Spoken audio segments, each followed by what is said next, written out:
Okay, अब हमने start करना है इमोशनल इंटेलिजेंस को। इमोशनल इंटेलिजेंस एक प्रोसेस है।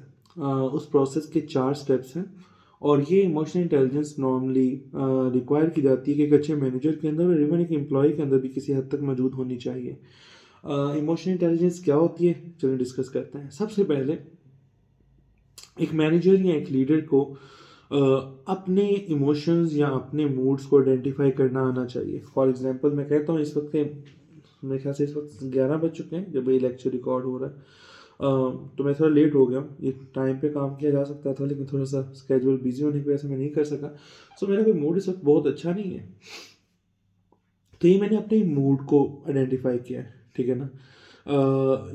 जब आपको अपने मूड का आइडिया होता है तो फिर आप किसी दूसरे के मूड की तरफ भी जा सकते हैं, ठीक है ना। अंडरस्टैंड करने की तरफ जा सकते हैं। So the first part of emotional intelligence to understand your very own emotions, ठीक है ना। सबसे पहले अपने इमोशंस, अपने मूड्स को आइडेंटिफाई करना, अंडरस्टैंड करना, this is the first part of emotional intelligence. Now coming towards the second part, the second part of emotional intelligence is to understand the reasons behind your very own emotions and moods। कि अगर मेरा mood इस वक्त अच्छा नहीं है तो मुझे इसकी रीजंस पता होनी चाहिए। रीज़न यार ये है कि रात के 11 बजे आप कोई बहुत अच्छा सीज़न, कोई बहुत अच्छी मूवी इस टाइम देख सकते थे, रेस्ट कर सकते थे, ठीक है ना। सो लेक्चर इस टाइम पे रिकॉर्ड करना was not a very good idea, ठीक है ना। एक बहुत ग्रेट आइडिया नहीं था, ठीक है ना। But ultimately it's job, it we have to do this. So मुझे रीजंस पता है कि मेरा अगर मूड अच्छा नहीं है तो उसकी रीजंस कौन कौन सी हैं। This is the second step of emotional intelligence, ठीक है ना। Coming towards the third step, ठीक है ना। अब थर्ड पे ये होना चाहिए कि उसको ये पता हो कि आपकी, ठीक है ना, जो इस वक्त आप लेक्चर सुन रहे हैं, जो मेरे रिसिपिएंट हैं, जो मेरे सामने वर्क फोर्स काम कर रही है, उनके मूड्स एंड इमोशंस को आइडेंटिफाई करना और उनकी रीजंस को आइडेंटिफाई करना आना चाहिए, ठीक है ना।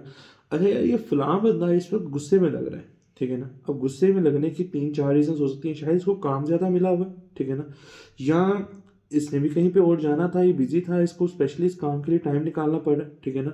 या इसको ये काम आता नहीं है, ये ज़बरदस्ती करने की कोशिश कर रहा है। So whatever emotionally intelligent manager has to do, उसको दूसरों के, अपने एम्प्लॉयज़ के, अपने कोलीग्स के इमोशंस को अंडरस्टैंड करना और साथ में उनकी रीजंस को आइडेंटिफाई करना ज़रूर आना चाहिए। क्यों? फोर्थ स्टेप के लिए एक इमोशनली इंटेलिजेंट पर्सन उन इमोशंस और मूड्स को ऑर्गेनाइजेशन की बेटरमेंट के लिए यूज़ कर सकता है। एक पर्सन, मेरी रिसर्च कंपनी के अंदर एक पर्सन था, वो बहुत ज़्यादा एग्रेसिव था, ठीक है ना। एग्रेसिव थी, सॉरी, ठीक है। ज़्यादातर फीमेल राइटर्स होती हैं हमारे पास। तो she was quite aggressive person, like मैं एक नॉर्मली नरम टोन के अंदर बात करने वाला शख्स हूँ। तो अगर मेरे साथ हार्ड टोन में बात करता है तो मुझे वो बिल्कुल अप्रोप्रिएट नहीं लगता। But that writer was too much aggressive, ठीक है ना। वो कोई उनसे रेगुलर चीज़ भी पूछता था कि अच्छा ये काम डिले क्यों हुआ है या इस काम को इस तरह से क्यों नहीं किया। So her tone was really aggressive, really harsh, ठीक है ना। वो अग्रेशन जैसे कूट कूट के भरा हुआ था, ठीक है ना। सो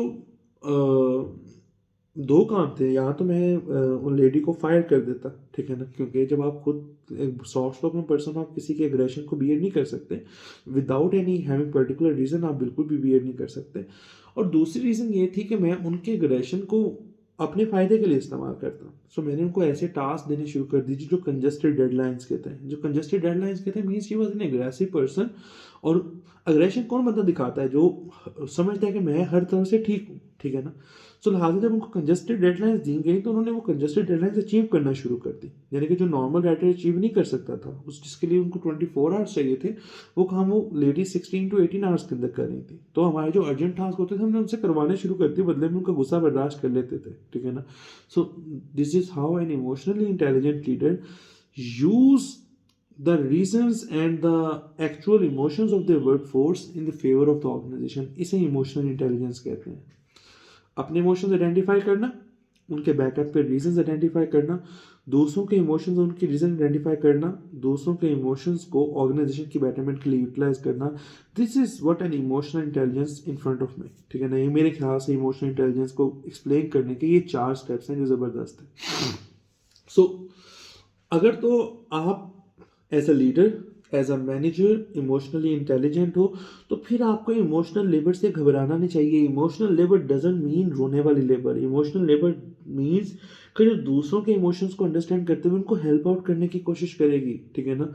अगर आप सारे नॉन इमोशनल पर्सन एक ऑर्गेनाइजेशन के अंदर इकट्ठे कर लोगे तो एक दूसरे का एहसास कौन करेगा। हमें बाज़ का वर्कलोड शेयर करना पड़ता है, हमें बाज़ का रिक्वेस्ट करनी पड़ती है, हमें बाज़ का क्या नाम है कोलैबोरेशन के साथ काम करना पड़ता है, बाज़ का हमें किसी दूसरे की शिफ्ट को पूरा करना पड़ता है, बाद में वो हमारी शिफ्ट पूरी कर लेता है। ये सारी चीज़ तब होती हैं जब आप इमोशनली अलाइव होते हो, ठीक है ना। अगर आप इमोशनली अलाइव ही नहीं हो, ठीक है ना, so how you can expect from someone के वो आपकी हेल्प करे या आप उसकी हेल्प करें, क्योंकि आपके तो इमोशंस ही डेड है।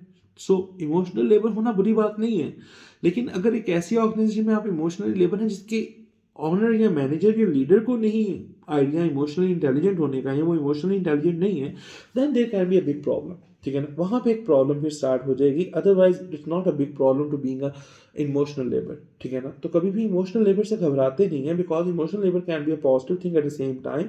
तो उससे कोई नेगेटिव चीज़ अराइज नहीं होती। वर्क प्लेस के अंदर जो इमोशंस होते हैं ना उनकी सॉरी जो इमोशंस हैं बिल्कुल उनकी दो और भी फॉर्म्स होती हैं, टाइप्स आप कह लें, सब टाइप्स हैं, ठीक है। जिस तरह अभी हम लोग पीछे पढ़े वो फॉर्म टाइप मेजर टाइप्स थी, सैड होना, हैप्पी होना। यहाँ पे हम किसी और पर्सपेक्टिव में प्योरली वर्क प्लेस के कॉन्टेक्स्ट में बात कर रहे हैं। आपने मैकडोनल्ड्स गए होंगे, ठीक है ना। मैकडोनल्ड्स पे जाके आपने उनके काउंटर पे देखा होगा, और काउंटर पे जैसे आप पहुंचते हैं, ठीक है ना, तो जो वहाँ पे सेल्स रिप्रेजेंटेटिव यानी कि जो कस्टमर सर्विस के लिए बंदा मौजूद है जो आपको ऑर्डर लेगा, वो सबसे पहले आपको एक प्यारी सी स्माइल देता है, ठीक है ना। वो स्माइल देकर आपसे पूछेगा जी how can I help you sir, which thing you want no order, ठीक है ना, एनीथिंग लाइक दैट, वो जरूर पूछते हैं। सबसे पहले जो चीज़ वो आपको देते हैं वो रिस्पेक्ट से भी पहले आपको स्माइल देते हैं, ठीक है ना, because it is in their code book कि आपकी तमाम स्माइल्स आपके कस्टमर के लिए हैं। आप जिस भी मर्जी चीज़ से दो चार हैं, आपके माइंड में जो मर्जी दही चल रही है, ठीक है ना, आपका दिन जितना मर्जी बुरा था, ठीक है ना, आप जब काउंटर पे खड़े हो जाएंगे तो कस्टमर को जो सबसे पहले आपने चीज़ देनी है वो स्माइल देनी है। अगर आप स्माइल नहीं दे सकते, you are not fit for the McDonald's counter. आप मैकडोनल्ड के काउंटर पे फिट नहीं है। चूंकि हम बात कर रहे हैं मैकडोनल्ड्स की, आपकी जो अगले वीक की मूवी है, जो आपका टास्क है, वो द फाउंडर मूवी है। द फाउंडर मूवी आपने मंडे तक देखनी है, और मंडे तक लाजमी आप देख लोगे, यानी कि एग्जैक्टली आपके पास 4 से 5 दिन मौजूद होंगे, ठीक है ना। अगर डेडलाइन में एक्सटेंशन करनी हो तो मैं इन्फॉर्म कर दूंगा, अदरवाइज आप मंडे की नाइट तक देखोगे। टास्क जो सा होगा उसके रिगार्डिंग मैं वॉइस नोट की फॉर्म में एक्सप्लेन कर दूंगा। तो नेक्स्ट मूवी जो हम देखेंगे द फाउंडर मूवी देखेंगे, और उसके रिगार्डिंग एक टास्क भी मौजूद होगा जो आपको दिया जाएगा। द फाउंडर मूवी मैकडोनल्ड्स पे बनी हुई है कि मैकडोनल्ड कैसे बना, ठीक है ना, और इसका ये सारा जो स्पीडी सिस्टम है कि आप जाएं और आपको कुछ सेकंड्स के अंदर या मिनट के अंदर ऑर्डर मिल जाता है, how that become possible in that area जब खाना लेने के लिए 20-25 मिनट वेट करना पड़ता था, और मेजोरिटी टाइम आपका खाना गलत आ जाता था। Anyhow you will watch the movie and you will understand. Coming towards the point, so उनके लिए लाइबिलिटी है, उनके ऊपर ये लाजमी तौर पे इन्फोर्स कर दिया गया कि आपने स्माइल देनी है। तो इमोशंस दो तरह के होते हैं, एक होते हैं डिस्प्लेड इमोशंस और एक होते हैं फेल्ट इमोशंस। एक वो इमोशन होते हैं जो हम दूसरों को दिखाते हैं, ठीक है ना, और एक वो होते हैं इमोशन जो हम अंदर फील कर रहे होते हैं, ठीक है। सो एक पर्सन, मज़ेदार पर्सन तो वो होता है जिसकी इन दोनों इमोशंस में डिस्क्रिपेंसी ना हो, तो जो फील कर रहा है वैसा ही वो डिस्प्ले करे, तो आपकी बहुत सी प्रॉब्लम्स, बहुत सी मुश्किलात हल हो जाती है। लेकिन हम सब लोग या हम मेजोरिटी लोग ऐसे नहीं हैं। हम सब लोगों में एक बहुत बहुत बड़ा फंकार छुपा होता है। हम जैसी मर्जी इंटरनल जो इमोशंस में से गुजर रहे होते हैं, ठीक है ना, फेल्ट इमोशंस हमारे जितने मर्जी बुरे होते हैं, हम डिस्प्लेड इमोशंस को पॉजिटिव रखने की कोशिश करते हैं, क्योंकि हम लोगों को विक्टिम बन के या वल्नरेबल की सेंस नहीं देना चाहते बाज़ात, और हम अपने आप को स्ट्रॉन्ग पोज करते हैं, ठीक है ना। डिफरेंट रीजंस हो सकती हैं। सो जो ये डिफरेंस होता है ना फेल्ट एंड डिस्प्लेड इमोशंस का, ये बहुत डेंजरस है, ठीक है ना। जब ये डिफरेंस एग्जिस्ट करता है, हमने वो कोग्निटिव डिसोनेंस पढ़ा था ना, ठीक है ना, this is also something like that, ठीक है ना। ये इमोशनल डिसोनेंस है, ठीक है ना। इमोशनल डिसोनेंस किस तरह से है, इमोशनल डिसोनेंस किसे कहते हैं, the difference between your felt emotions and your displayed emotions, कि जो इमोशन आप दिखा रहे हैं और जो इमोशन आप एक्चुअली फील कर रहे हैं उनके दरमियान जो डिस्टेंस है वो इमोशनल डिसोनेंस है। जैसे इमोशनल डिसोनेंस ज़्यादा होती जाती है, ऑर्गेनाइजेशन के कोलैप्स होने का टाइम करीब आता जाता है या ऑर्गेनाइजेशन का नुकसान होने शुरू हो जाता है। क्यों? बिकॉज जब एक सर्टेन लेवल से ये डिसोनेंस ऊपर जाती है तो फिर एक एम्प्लॉय एकदम से फटते हैं, ठीक है ना, ब्रस्ट करते हैं, और वो हर चीज़ जो जो वो चीज़ मैनेज कर रहे होते हैं उन सबको टैग करते हैं, ठीक है ना। सो हमें ये क्या नाम है, इस बीइंग अ मैनेजर है, बीइंग अ लीडर, इस इमोशनल डिजीनेस को कम से कम रखना है। इसको रखने के दो तरीके होते हैं, ठीक है ना। इमोशनल डिजीनेस ना हो उसके लिए दो तरीके हैं, एक को कहते हैं सरफेस एक्टिंग और एक को कहते हैं डीप एक्टिंग, ठीक है ना। सरफेस एक्टिंग क्या है? सरफेस एक्टिंग ये है कि आपने देखा है कि क्या नाम है, एक एम्प्लॉय काउंटर पे खड़ा है और उसका काम मुस्कुराना था, वो मुस्कुरा नहीं रहा, आप उसके पास जाते हो, आप उससे कहते हैं भाई क्या मसला है, क्यों नहीं मुस्कुरा रहे, ठीक है। मुस्कुराना पड़ेगा, नहीं तो छुट्टी कर लो, जाओ घर, नहीं हमें तुम्हारी ज़रूरत। आप ज़बरदस्ती इसको कायल करते हैं भाई तुमने ये काम करना है, ठीक है ना। आप उससे ये नहीं पूछते कि तुम परेशान क्यों हो, आप उससे ये नहीं पूछते कि तुम टेंस क्यों हो, आप उससे ये पूछते हैं कि यार किस तरह से मुस्कुराओगे, ठीक है ना। आप उससे सिंपली कहते हैं कि it is your job description so you have to do this. इसे सरफेस एक्टिंग कहते हैं, ठीक है ना। क्या आपने उसकी real in depth problem solve नहीं की, आपने जस्ट एक ऑर्डर पास आउट कर दिया और उस ऑर्डर को फॉलो करना चूंकि उसकी मजबूरी है, ठीक है ना, उसे बेचारे को करना पड़ेगा, इसे कहते हैं सरफेस एक्टिंग, ठीक है ना। दूसरी जो चीज़ है इंपॉर्टेंट, उसे कहते हैं डीप एक्टिंग। क्या आप उसके पास गए हो, आपने उसे कहा यार क्या मसला है, वो कहता है कि सर इस तरह घर में जो गार्डियन है उनकी तबीयत खराब है, ठीक है ना। आपने उन्हें क्या पूछा कि क्या चाहिए, छुट्टी चाहिए, उनको दिखाना है तो किसी किस्म का इंसेंटिव अमाउंट वगैरह चाहिए, उसको जो भी प्रॉब्लम है आप उसको सॉर्ट आउट करते हो और फिर उससे एक्सपेक्ट करते हो यार चलो ठीक है अब ये काम हो गया, अब तुम जरा जॉब पे कंसंट्रेट करो। नाउ बिलीव मी कि उसकी अब जो स्माइल होगी उसमें 100% ज़्यादा जेन्युइनिटी होगी, क्योंकि अब वो उसकी प्रॉब्लम को एड्रेस किया गया है, उससे पूछा गया कि वो परेशान क्यों था, ठीक है ना, उससे पूछा गया कि उसकी प्रॉब्लम को रिजॉल्व कैसे किया जा सकता था। पहले आप ऐसा नहीं कर रहे थे, पहले आप ज़बरदस्ती कर रहे थे, ठीक है ना। तो जब भी आप मैनेजर होते हैं या लीडर होते हैं तो आपको डीप एक्टिंग के प्रिंसिपल को फॉलो करना पड़ता है। आप अपने एम्प्लॉय से जाकर पूछते हैं उनके इश्यूज़ को, ठीक है ना, उनके इश्यूज़ को रिजॉल्व करने की कोशिश कर रहे हैं। ओके, हम इस लेक्चर के अंदर एक बात कर लेते हैं। हमारे यहाँ कॉमन जो इंडस्ट्री है ना, जिस इंडस्ट्री से मैं बिलोंग करता हूँ, मैन्युफैक्चरिंग साइड से कह लें, वहाँ पे एक नॉर्मल तासुर है कि लेबर बड़ी जालिम होती है, ठीक है ना। वो कभी भी जो ऑनर है, मालिक है, उसका भला नहीं चाहती, वो उसको एक्सप्लॉइट करने का कोई मौका जाने नहीं देती।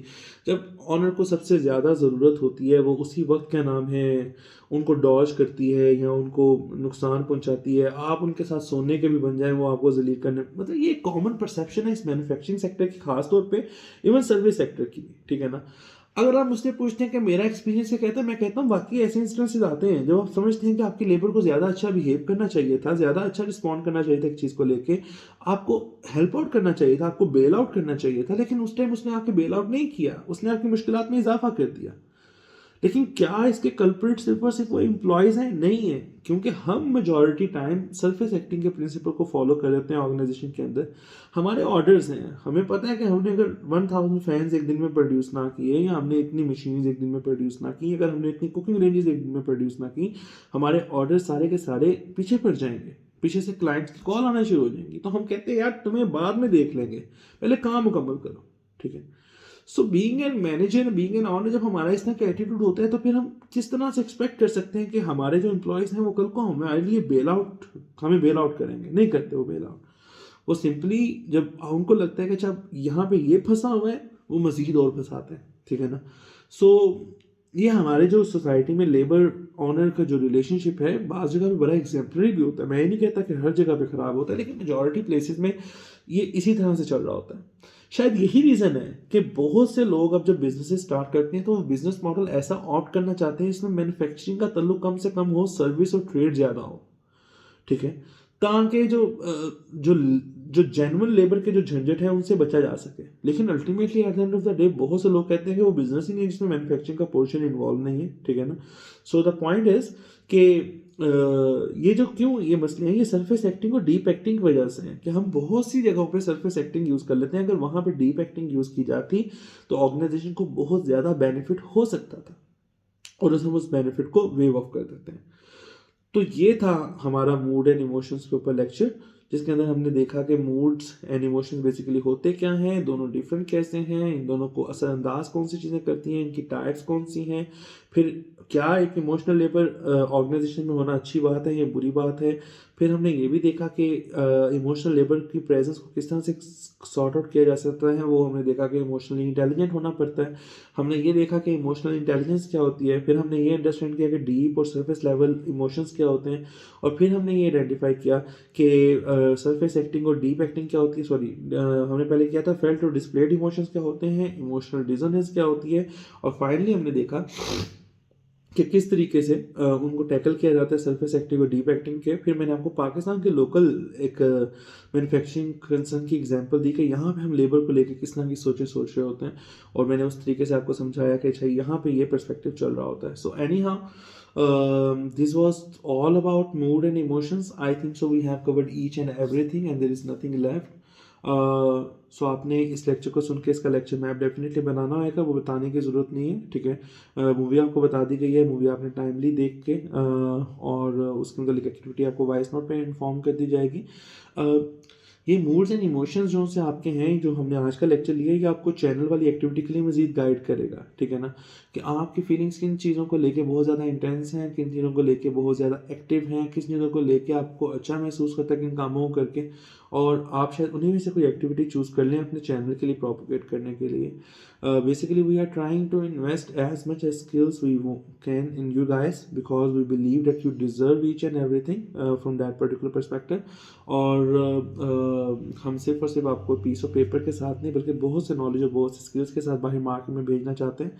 इन स्किल्स को यूटिलाइज़ करना आप पे बहुत ज़्यादा इंपॉर्टेंट है, ठीक है ना, उनको लाजमी तौर पे यूटिलाइज़ कीजिए।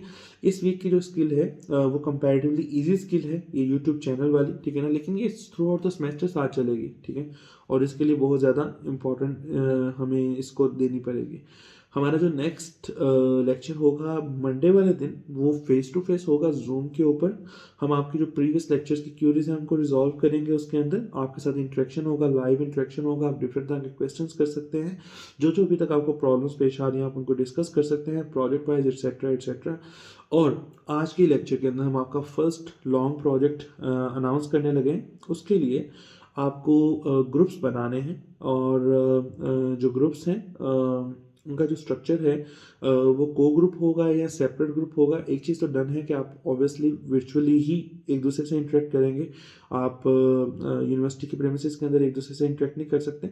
सो वर्चुअल ग्रुप्स होंगे ये वाले, ठीक है ना, वर्चुअल टीम्स बनेंगी, ठीक है ना। हमारा प्रोजेक्ट क्या है, प्रोजेक्ट आपको पहले भी इंटीमेट किया गया था कि हमने ऑर्गेनाइजेशनल बिहेवियर का कोई एक इशू चूज़ करना है, और उसके मतलब जो डिफरेंट इंडस्ट्री एक्सपर्ट्स हैं उनकी ओपिनियन लेनी है, ठीक है ना, और उन ओपिनियंस को डॉक्यूमेंट करना है, और उस डॉक्यूमेंटेड ओपिनियन के ऊपर अपनी इंटरप्रिटेशन देनी है, ठीक है ना। ये हमारा पहला मेजर टास्क है जो हमारे स्किल्स के साथ साथ चलता रहेगा, ठीक है ना। इसकी डेडलाइंस वगैरह, इसकी तमाम डिटेल्स आपको वॉइस नोट के अंदर भी कम्युनिकेट कर दी जाएंगी, लेकिन लेक्चर के अंदर इनको बताना इसलिए ज़्यादा ज़रूरी था ताकि आप सब लोग इक्वल लेवल पे इसके मतलब इन्फॉर्मेशन हासिल कर सकें। इसमें हम कोशिश करेंगे कि उसका फॉर्मेट इस तरह से रखें कि जो कोविड की वजह से आप होम बेस्ड ही इसको मुकम्मल तौर पे कंप्लीट कर सकें, आपको किसी भी ऑर्गेनाइजेशन को विजिट ना करना पड़े, और जो ऑर्गेनाइजेशन इस तरह की हों जो आपको वेबिनार्स की फॉर्म में या इवन इस तरह के वर्चुअल सेशन की फॉर्म में आपको हेल्प आउट कर दें, आपको इस तरह की इंफॉर्मेशन देने के लिए रेडी हो जाएं।